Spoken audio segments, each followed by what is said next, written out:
Hello everyone. तो चलिए आज का क्लास स्टार्ट करते हैं और आज का क्लास आपका 1000 गोल्डन रूल्स का नेक्स्ट पार्ट नंबर 42।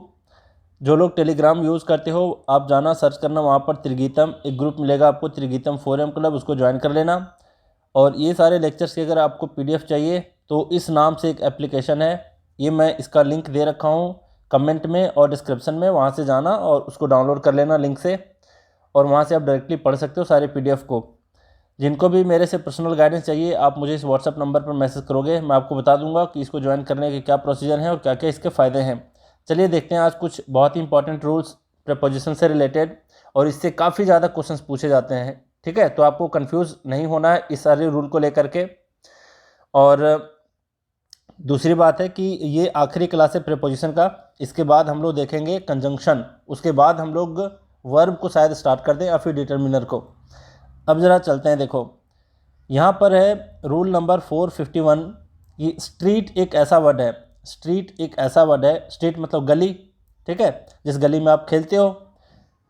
अब ज़रा देखिए, स्ट्रीट के साथ इन और ऑन लगने पर इसका अर्थ बदल जाता है। अब देखेंगे कि स्ट्रीट के साथ इन लगने पर इसका अर्थ क्या होता है और ऑन लगने पर क्या अर्थ होता है। देखिए यहाँ पर इन द स्ट्रीट, इसका मतलब है रोड के बीच में, समझना। यहाँ पर है इन द स्ट्रीट, इसका मतलब है रोड के बीच में, लेकिन ऑन द स्ट्रीट अगर रहे तो उसका मतलब है रोड के दोनों तरफ। ठीक है, तो इस चीज़ को भूलना नहीं। जैसे यहाँ पर एग्जांपल में है you should walk on the street not in the street. ये सिर्फ याद रख लोगे ना, मतलब ये वाला सेंटेंस को 2-3 बार पढ़ लोगे तो आप सब कुछ समझ जाओगे। मतलब स्ट्रीट के बीचों बीच में नहीं खेलना चाहिए। कहाँ खेलना चाहिए? अगर खेलना नहीं मतलब वॉक करना चाहिए, है ना, तो बीचों बीच में वॉक नहीं करना है। कहाँ करना चाहिए आपको? स्ट्रीट के दोनों साइड में, रोड के दोनों तरफ आप वॉक कर सकते हो। रोड के बीचों बीच में कोई वॉक क्यों करेगा भला, है ना।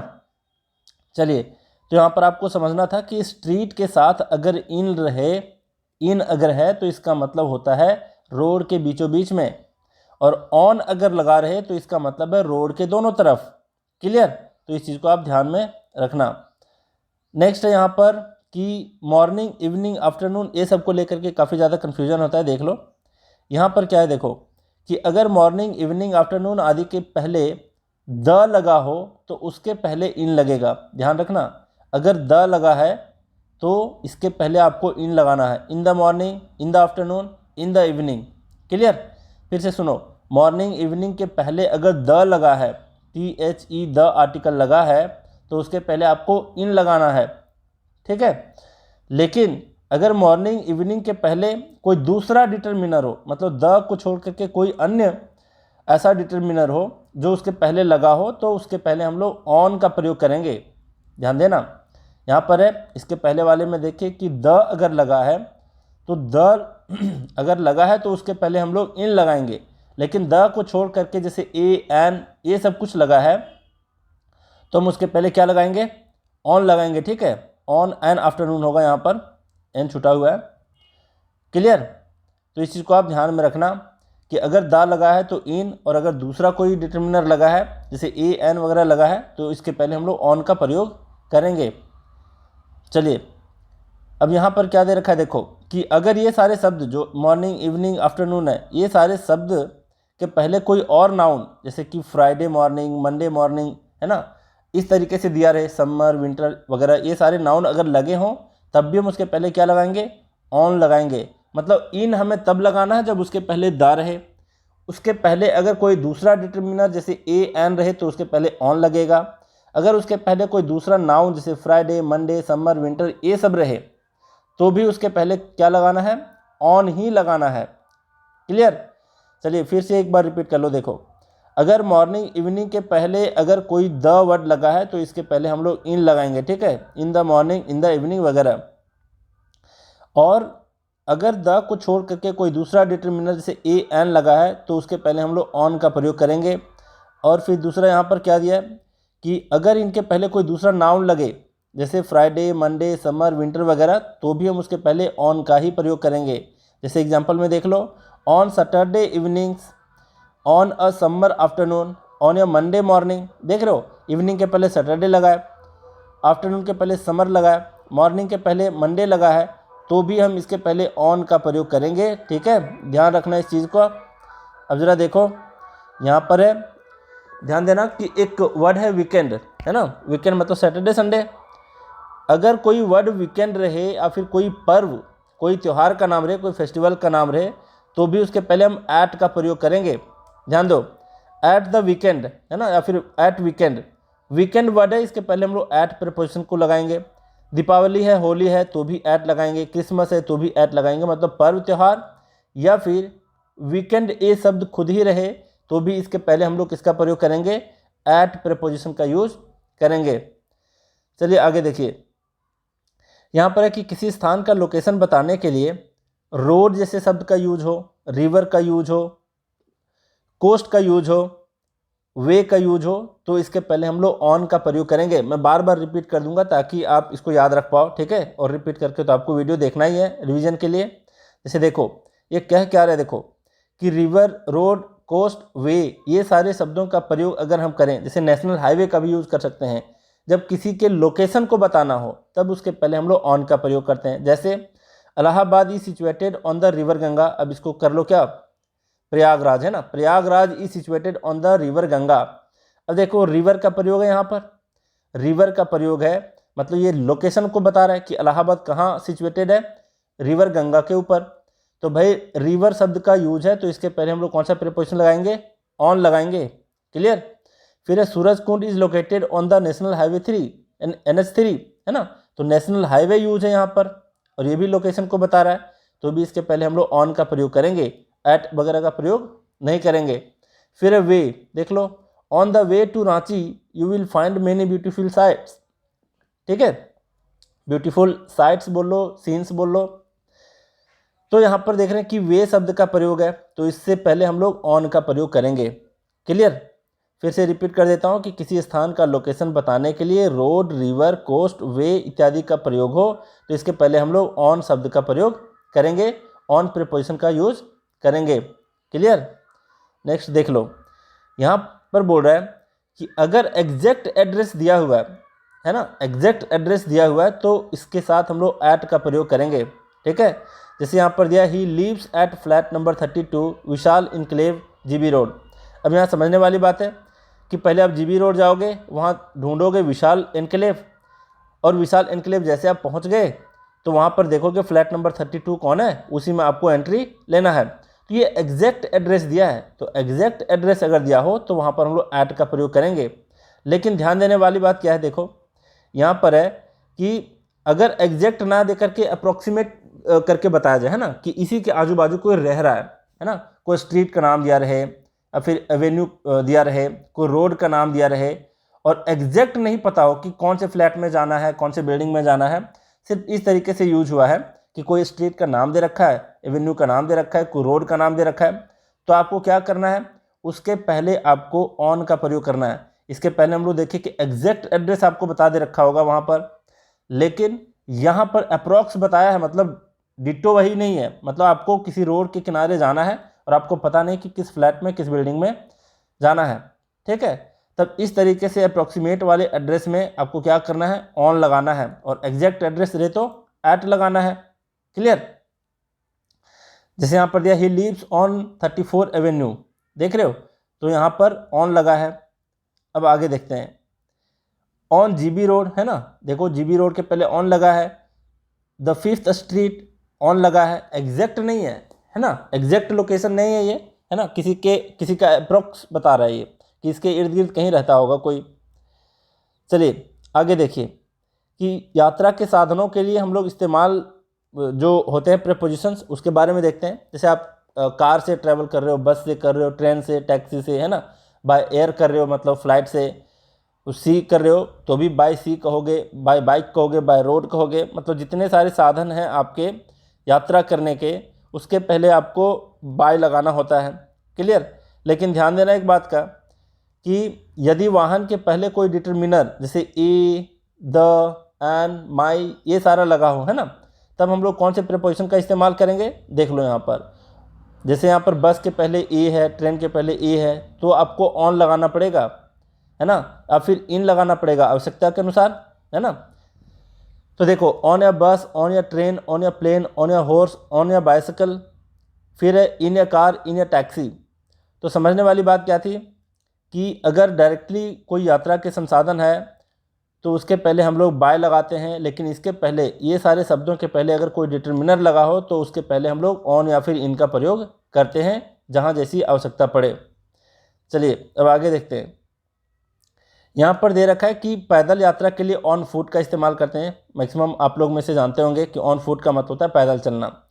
तो वही पूछ रहा है ये कि are you going by bicycle और ऑन फुट, आप बाइसाइकिल से जा रहे हो या फिर क्या जा रहे हो, ऑन फुट मतलब पैदल जा रहे हो। तो देख रहे हो बाईसाइकिल यहाँ पर क्या है, एक साधन है यात्रा करने का, इसके पहले हम लोग बाय लगाए है ना, लेकिन ऑन फुट है, इसका मतलब क्या हुआ, पैदल जाना। तो पैदल जाने को हम लोग क्या कहते हैं, ऑन फुट कहते हैं। इसका एक यूज होता है फ्रेज, ठीक है। अब आगे बढ़ते हैं। देखो यहाँ पर रूल नंबर 460 कह रहा है कि किसी स्थान के बगल से गुजरने के लिए भी हम लोग किसका इस्तेमाल करते हैं, बाय का। जैसे I passed by your house at 9 PM, मतलब रात के 9 बजे हम लोग तुम्हारे घर से होकर के गुजरे, मतलब घर तरफ से होकर के, है ना, घर के बगल से होकर के गुजरे। तो किसी स्थान के बगल से, आप किसी टेम्पल के बगल से, किसी चर्च के बगल से अगर आप गुजर रहे हो, किसी के घर के बगल से गुजर रहे हो, तो आप ऐसे कह सकते हो by the temple, bye your house, इस तरीके से आप इस्तेमाल कर सकते हो। तो बाय का इस्तेमाल देख रहे हो किस तरीके से हो रहा है, किसी स्थान के बगल से गुजरने के लिए आप बाय का इस्तेमाल करोगे। नेक्स्ट है कि किसी चीज़ के माध्यम या फिर सहायता से, इसको ध्यान देना, ये इंपॉर्टेंट है, देख लो, ठीक है। यहाँ पर बोल रहा है कि किसी भी टूल है, कोई इंस्ट्रूमेंट है, उसकी मदद से, उसकी सहायता से आप क्या कर रहे हो, अगर उसका इस्तेमाल कर रहे हो तो उसके साथ विथ का यूज होगा। लेकिन अगर आप अपने किसी शरीर अंग के, है ना, या फिर किसी व्यक्ति के द्वारा कुछ करने की स्थिति में बाय का इस्तेमाल होता है। समझना इस चीज़ को, देखना यहाँ पर क्या कहने का मतलब है। यहाँ पर देखो एग्जाम्पल पढ़ो, यहाँ पर सेकंड वाला पढ़ो, he manage to open the lead with an opener. जैसे आप लोग कोल्ड ड्रिंक वगैरह किससे खोलते हो, ओपनर से खोलते हो, तो एक टूल है वो, एक तरह से इंस्ट्रूमेंट है ना। तो यहाँ पर देख रहे हो कि कोई इंस्ट्रूमेंट की बात कही जाए, उसका इस्तेमाल किए हो तो उसके साथ विथ का प्रयोग होगा। लेकिन वही लीड अगर आपको अपने टीथ से खोलना हो, दांतों से खोलना हो, तो ये केस शरीर अंग का नाम है, तो यहाँ पर क्या लगेगा, बाय लगेगा। मान लो कोई पर्सन का नाम दिया रहे, बाय मोहन, बाय श्याम, है ना, तो वहाँ भी बाय का इस्तेमाल करोगे। कोई व्यक्ति हो या फिर कोई शरीर अंग का नाम हो, उसका इस्तेमाल कर रहे हो अगर, तो वहाँ पर बाय का इस्तेमाल होगा। कोई टूल, कोई इंस्ट्रूमेंट का इस्तेमाल कर रहे हो तो वहाँ पर विथ का इस्तेमाल होगा। क्लियर। तो वही चीज़ यहाँ पर बोल रहा है कि किसी चीज़ के माध्यम या फिर सहायता से कोई काम किया जा रहा है तो हम लोग किसका इस्तेमाल करते हैं, विथ का इस्तेमाल करेंगे, विथ दैट इंस्ट्रूमेंट, ठीक। लेकिन किसी व्यक्ति या फिर किसी शरीर अंग के नाम की सहायता से कोई काम कर रहे हो तो वहाँ पर बाय का इस्तेमाल होगा। चलिए नेक्स्ट देखते हैं हम लोग कि बाय के कुछ विशेष इस्तेमाल पर भी हम लोग क्या देंगे, ध्यान देंगे। यहाँ पर बोल रहा है कि eggs are sold by the dozen, मतलब हिसाब से, के हिसाब से, है ना। बाय का इस्तेमाल करते हैं के हिसाब के सेंस में। जैसे यहाँ पर देख लो, यहाँ पर किसके हिसाब से एग्स को बेचे जाते हैं, दर्जन के हिसाब से, है ना। तो इसलिए यहाँ पर हम लोग बाय द डजन का इस्तेमाल किए, बाय का यूज़।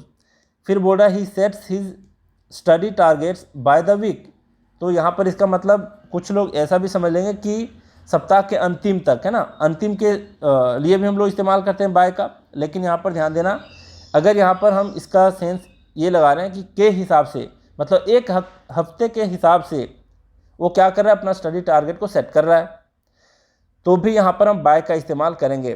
ध्यान देने वाली बात है कि के हिसाब के सेंस में अगर किसी चीज़ का इस्तेमाल हुआ है, जैसे डजन है, यहाँ पर वीक है ना, उसके पहले बाय लगा दिए, तो इसका मतलब है कि दर्जन के हिसाब से अंडे बेचे जा रहे हैं, एक हफ्ते के हिसाब से वो अपना टारगेट सेट कर रहा है। क्लियर। तो यहाँ पर आप समझ गए यूज़ किसका, बाय का। नेक्स्ट है, यहाँ पर देख लो वॉल के बारे में, ये आपको जानना जरूरी है कि वॉल के पहले हम अलग अलग प्रीपोजिशन का इस्तेमाल करते हैं और उसका मीनिंग भी अलग हो जाता है। जैसे अगर मैं कहूँ ऑन द वॉल, तो ये है दीवार पर। जैसे मान लिया जाए ये दीवार है, इसके ऊपर ही कोई पेंटिंग टंगा है ना, तो हम लोग क्या कहेंगे कि ये ऑन द वॉल है, ऑन द वॉल।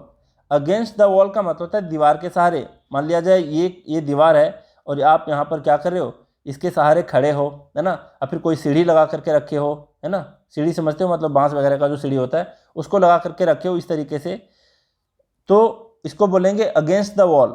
और इनटू द वॉल का मतलब क्या होता है, देखो इनटू द वॉल का मतलब होता है दीवार से टकराना। ये काफ़ी इंपॉर्टेंट है, इसमें आप कंफ्यूज करोगे। इन द वॉल का मतलब है, मान लिया जाए कोई दीवार है, उसमें कोई कार टक्कर मार जाता है तो वहाँ पर इन द वॉल कहेंगे।